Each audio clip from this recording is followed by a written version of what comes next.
À Cernac, l'architecte prit la décision de percer un tunnel plutôt que de contourner l'obstacle comme il l'avait fait précédemment dans les combes de Romoulin.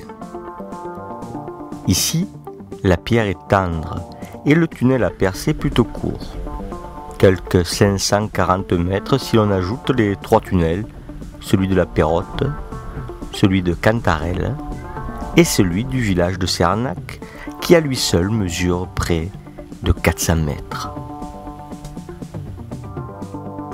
Les nombreuses traces d'outils sur les parois des tunnels permettent de désigner le pic de tailleur comme outil principal de cet ouvrage. Les techniques de construction des tunnels sont bien connues. On commençait par les debout en creusant seulement une section du tunnel, la partie haute. Si les calculs étaient bons et que les deux équipes se rejoignaient bel et bien à point nommé, alors on faisait procéder à l'excavation de la partie basse.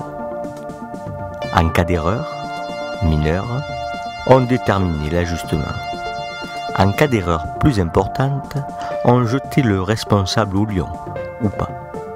En tous les cas, le tunnel de la Pérotte montre des traces d'erreurs de calcul et des ajustements consécutifs.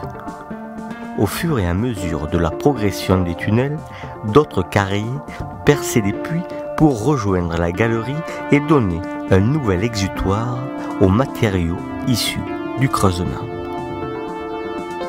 Ce chantier dura sans doute quasiment une année en imaginant que les 3 tunnels furent creusés de concert. Si on estime qu'une seule équipe d'une dizaine de carriers est œuvrée sur le chantier, alors on peut estimer la durée de la construction à près d'1 an et demi.